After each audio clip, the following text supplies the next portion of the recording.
बहुत बुरा हाल, पेट की बीमारी, कोई कैंसर नहीं हुआ, लेकिन इसने आदमी को बेहाल कर दिया। इसका समाधान पूरी तरह से योग में। क्या करना? सबसे पहले प्राणायाम तो करना ही है आपको। 7 आसन, 7 प्राणायाम और 7 व्यायाम, ये पूरा पैकेज योगाभ्यास का जो हम देते हैं वो आपको पूरा करना है। वो हम बता भी देंगे एक बार आपको, लेकिन साथ में कुछ सावधानियां। अल्सर की प्रॉब्लम है, शराब बंद कर दीजिए, मांस बंद कर दीजिए, खट्टी तली हुई तीखी चीजें बंद कर दीजिए। एसिड ज्यादा बन रहा है आपको, अल्सर की प्रॉब्लम है, एसिडिटी है, नारियल पानी भी आप बंद कर दीजिए। नारियल के पानी से एसिडिटी बनती है, मिटती नहीं है। आदमी सोचता है ठंडा होता है। चावल खाने से एसिडिटी बनती है, मिटती नहीं है, इसलिए चावल बंद करने पड़ेंगे यदि एसिडिटी ज्यादा। चावल बहुत अच्छा आ रहा है, लेकिन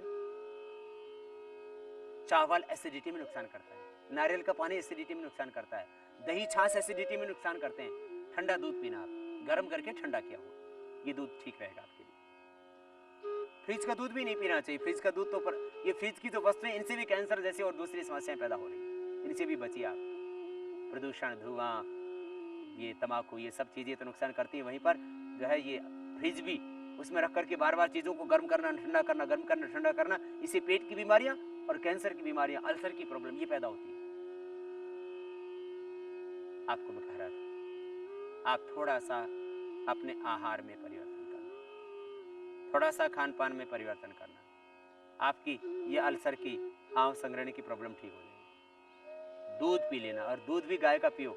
गाय के दूध से एसिडिटी होती नहीं, भैंस के दूध से होती है। भैंस के दूध पी पी करके आदमी भैंसे जैसे हो गया, पाड़ा जैसी बुद्धि, भैंस जैसा शरीर।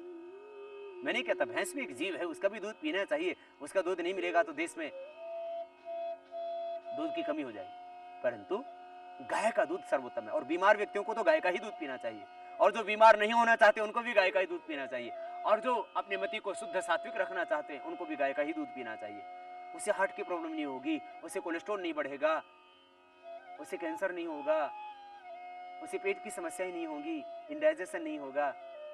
गाय का दूध अपने आप में बहुत अच्छा है, तो गाय का दूध अपने आप में एक औषधि भी, लेकिन ज्यादा देखो, याद रखना, एसिडिटी में तो फायदा करेगा, लेकिन यदि आपको आंव बनने लगा है, मरोड़ा होने लगता है, तो आंव में, संग्रहणी में, कोलाइटिस में, म्यूकस में, अल्सरेटिव कोलाइटिस के अंदर आपको फिर दूध बंद करना पड़ेगा। एसिड साथ में है तो फिर जो है दही भी बंद करना पड़ेगा। लेकिन यदि एसिडिटी आपको नहीं है तो फिर आप दही लीजिए, छाछ लीजिए, मट्ठा लीजिए। इससे ये इलाज है, तक्रकल्प। तक्रकल्प के करने से आंव संग्रहणी ठीक हो जाता है। दही छाछ संग्रहणी को, आंव को ठीक करता है, ये खास बात। आंव संग्रहणी दही छाछ से ठीक हो जाती है, लेकिन रात को दही नहीं लेना, सुबह और दोपहर को दही लेना, ये दवाई है। बेर का चूर्ण 1-1 चम्मच सुबह शाम ले लेना, ये आंव संग्रहणी की दवाई है। लेकिन यदि एसिडिटी ज्यादा है तो थोड़ा सा अलग। एसिडिटी ज्यादा है तो आप घिया की सब्जी प्रयोग करना, घिया का जूस पीना, इससे एसिडिटी पूरी खत्म हो जाएगी, हाइपर एसिडिटी भी खत्म हो जाएगी, और आंतों का घाव भी खत्म हो जाएगा, अपने आप ही भर जाएगा। कपालभाति प्राणायाम धीरे धीरे करना, खास बात, प्राणायाम संबंध खास निर्देश। जिनको अल्सरेटिव कोलाइटिस है, जिनको बहुत ज्यादा एसिडिटी बनती है, जिनको आंव की प्रॉब्लम है, संग्रहणी की प्रॉब्लम है, उनको कपालभाति तेजी से नहीं करना, बस इतना ध्यान देना। अल्सरेटिव कोलाइटिस, म्यूकस, आंव, हाइपर एसिडिटी, ये सारी की सारी समस्याएं कपालभाति से अच्छी होती है। आहार में मैंने कहा लौकी का जूस, लौकी की सब्जी प्रयोग करें। आंव के लिए सबसे अच्छी दवा है बेल का चूर्ण, बेल का चूर्ण खाएं। इससे यदि पतला दस्त आता है तो ठीक होने लगेगा, पेट साफ नहीं हो रहा था तो होने लग जाएगा। आयुर्वेद में भी तो हम यही दवाई देते हैं, वर्षों से, करोड़ों वर्षों से आयुर्वेद की परंपरा में महर्षि चरक और सुश्रुत ने इसका यही उपाय बताया। गंगाधर चूर्ण 50 ग्राम, बिलवादी चूर्ण 50 ग्राम, और 3 भस्में मिला दीजिए, जो पेट के लिए बहुत ही अच्छी है, और कैल्शियम की पूर्ति भी होती है उससे, और पाचन की क्रिया अच्छी हो जाती है, मल बंद करके आने लगता है, भूख ठीक लगने लगती है, और जिनको एसिड की प्रॉब्लम हो, एसिडिटी भी दूर हो जाती है। अपचन, आंव अपचन ही के कारण से होता है, तो इसमें 50 ग्राम गंगाधर चूर्ण, 50 ग्राम बिलवादी चूर्ण, 10 ग्राम शंख भस्म, 10 ग्राम कपर्तक कोड़ी की भस्म, और 10 ग्राम मुक्ता शुक्ति भस्म, इन सबको मिलाकर के सुबह शाम, सुबह 1 चम्मच छाछ से ले लीजिए, शाम को 4-5 बजे खाली पेट पानी से ले लीजिए। ये आंव संग्रहणी के लिए, आंव संग्रहणी के लिए बहुत अच्छी दवाई है। यदि किसी को इससे कॉन्स्टिपेशन हो जाता है, किसी किसी को गंगाधर चूर्ण से, तो गंगाधर चूर्ण ना ले, खाली बिलवादी चूर्ण ही ले ले। बिलवादी चूर्ण 50 ग्राम की बजाय 100 ग्राम ले ले और उसमें 10-10 ग्राम शंख कपर्तक मुक्ताशुक्ति भस्म मिला ले। 1 चम्मच सुबह 1 चम्मच शाम को पानी के साथ ले ले, या छाछ के साथ सुबह ले ले, शाम को पानी के साथ ले ले। बहुत दस्त होता है किसी किसी को, तो कुटजारिष्ट 4 चम्मच दवा 4 चम्मच पानी मिला के पिया जा सकता है। कुटजारिष्ट दोपहर शाम खाने के बाद 4 चम्मच दवा 4 चम्मच पानी। बहुत ज्यादा किसी को दस्त होता है फिर भी नहीं रुकता, तो कुटज घनवटी 2-2 गोली सुबह शाम ली जा सकती है। फिर भी किसी को नहीं रुकता है और भयंकर स्टेरॉइड के ऊपर जाने की तैयारी हो रही है, तो फिर कर्पूर रस।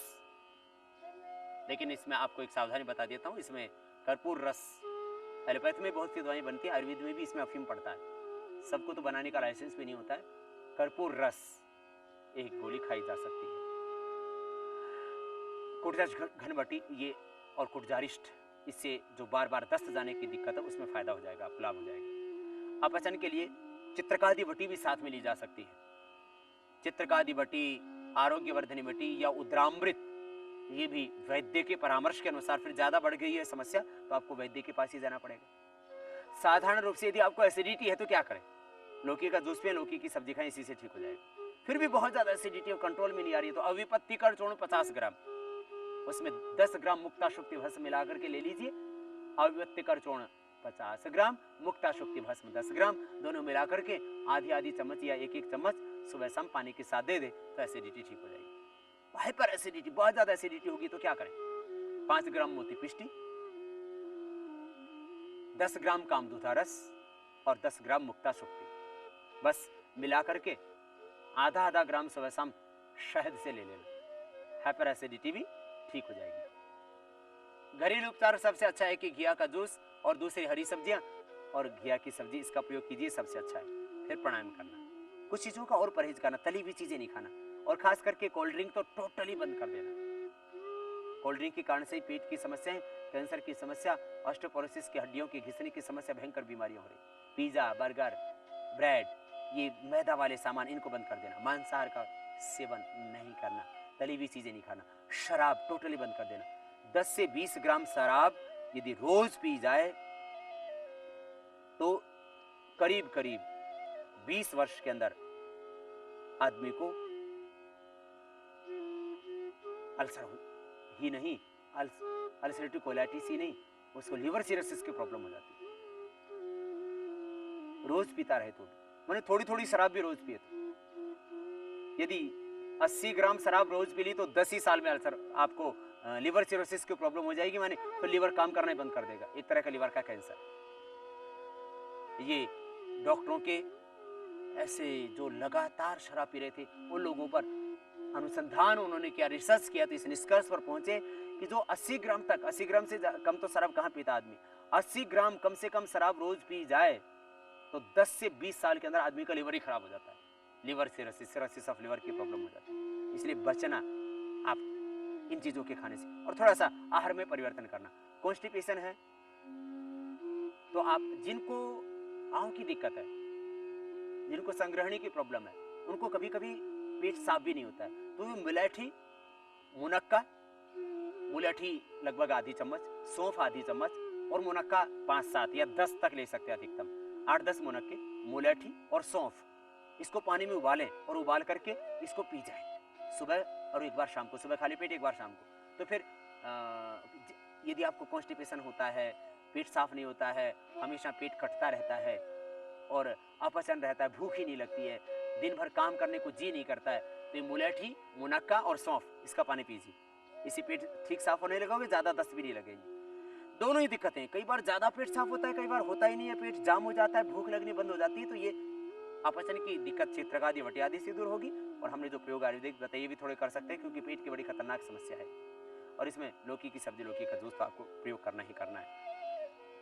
और यदि आप गुलाब के फूल, उनका गुलकंद बनता है, गुलकंद में क्योंकि मीठा ज्यादा, तो मीठा और घी से संग्रहणी आंव की प्रॉब्लम बहुत ज्यादा बढ़ती है, इसलिए आप गुलाब के फूल, सौंफ और मुलैठी, इनको भी अकेला उबाल के ले सकते हैं, मुनक्का के बिना भी, और मुनक्का डाल करके लेंगे तो मुनक्का, सौंफ, मुलैठी और गुलाब के फूल, इनके लेने से आपका लीवर, आपके इंटेस्टाइन, ये सब स्वस्थ हो जाती है। फिर बाद में आप प्राणायाम करें। प्राणायाम के लिए सबसे पहले भस्त्रिका,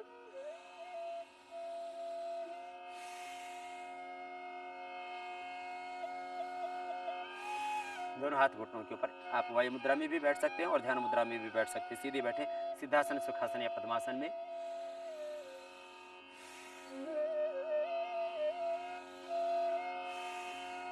ये 2 से 5 मिनट कर लेना। शारीरिक श्रम से अल्सरेटिव कोलाइटिस ठीक होता है और कपालभाति प्राणायाम उसमें सबसे ज्यादा फायदा करता है। और दूसरे कोई भी व्यायाम पूरी तरह से अल्सरेटिव कोलाइटिस को ठीक नहीं कर सकते, कोलाइटिस को ठीक नहीं कर सकते, आंव संग्रहणी को ठीक नहीं कर सकते। आयुर्वेद में भी कोई दवाई पूरी तरह से इस अल्सरेटिव कोलाइटिस को, आंव संग्रहणी की समस्या को ठीक नहीं कर सकती जब तक कि प्राणायाम न किया जाए। तो ये भस्त्रिका प्राणायाम 2 से 5 मिनट। फिर कपालभाति मुख्य प्राणायाम है, इसको ठीक करने के लिए धीमे धीमे गति से करना। यदि अल्सर भी है तो, पेप्टिक अल्सर भी है तो धीरे धीरे करना। धीरे धीरे अपने आप आंतों के घाव भी भर जाएंगे। तेजी से करने से नुकसान हो सकता है, इसलिए धीरे धीरे करना।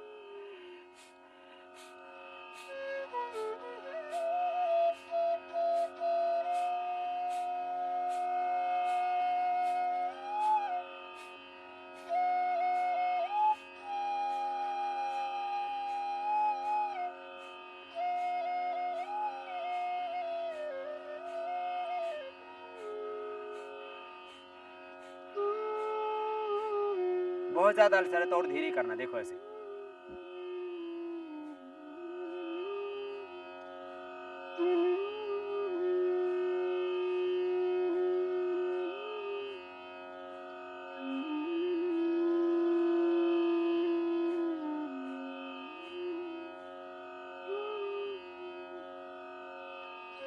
इस तरह से आप कपालभाति धीरे धीरे बढ़ाएं। इससे गैस की प्रॉब्लम भी मिट जाएगी, अपचन भी मिट जाएगा, कॉन्स्टिपेशन भी मिट जाएगा, क्योंकि ये सब आपस में एक दूसरे से कॉर रिलेटेड है।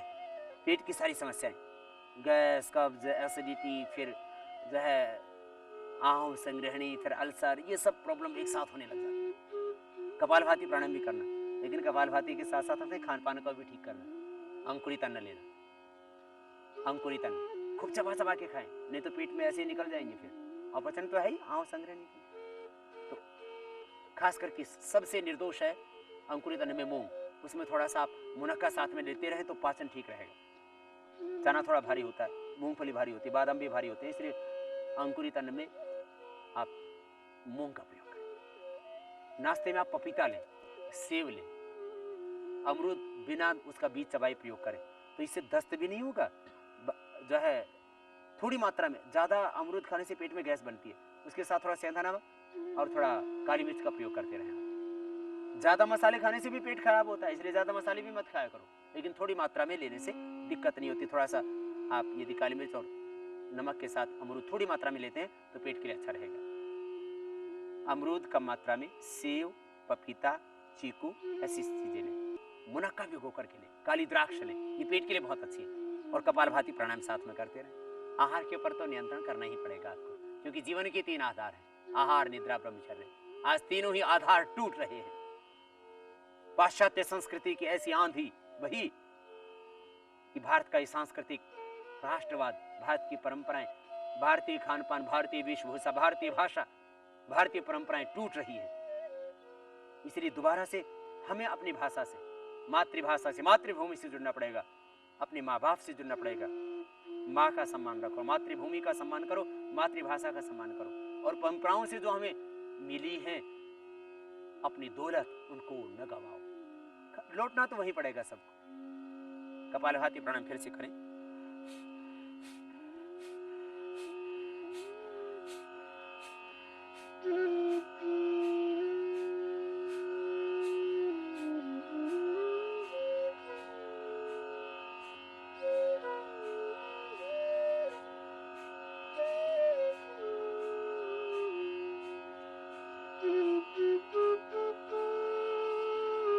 अपने अपनी शक्ति के अनुसार करना।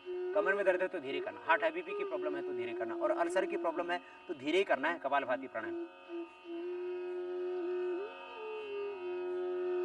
ऐसे करें। सुबह खाली पेट जवारे का रस भी पी ले। गेहूं के जवारे का रस अद्भुत औषधि है। कैंसर से लेकर के, हार्ट के ब्लॉकेज से लेकर के, जिनका हीमोग्लोबिन कम हो जाता है, जिनको अल्सर की प्रॉब्लम है, उनको बार बार क्या होता है, खून जाने से हीमोग्लोबिन कम हो जाता है। तो हीमोग्लोबिन की कमी पूरी करेगा गेहूं का जवारा। गेहूं के जवारे को पीजिए आप, और गेहूं का जवारा पीने से दस्त होता है तो थोड़ा सा मुक्ता शुक्ति और शंख भस्म दोनों को मिला लीजिए। मुक्ता शुक्ति शंख भस्म दोनों मिला लें 10-10 ग्राम, और आधा ग्राम शहद से चाट लें, तो फिर ये बार बार दस्त होने की शिकायत ही नहीं होगी आपको। और ये गेहूं का जवारा पीने से किसी किसी को पेट ज़्यादा साफ हो जाता है। वैसे तो अक्सर जिनको आम संग्रह नहीं होता उनको कॉन्स्टिपेशन भी रहता है, तो गेहूं का जवारा पीने से कॉन्स्टिपेशन भी ठीक होगा। लेकिन ज़्यादा दस्त हो तो आप शहद से चाट के 5-7 मिनट बाद ये गेहूं का जवारा पी लेना, तो दस्त नहीं होगा फिर आपको। तो गेहूं का जवारा भी पेट की बीमारियों के लिए, आम संग्रहणी, कोलाइटिस, म्यूकस, सब प्रॉब्लम्स के लिए, एसिडिटी, हाइपर एसिडिटी के लिए बहुत अच्छा है।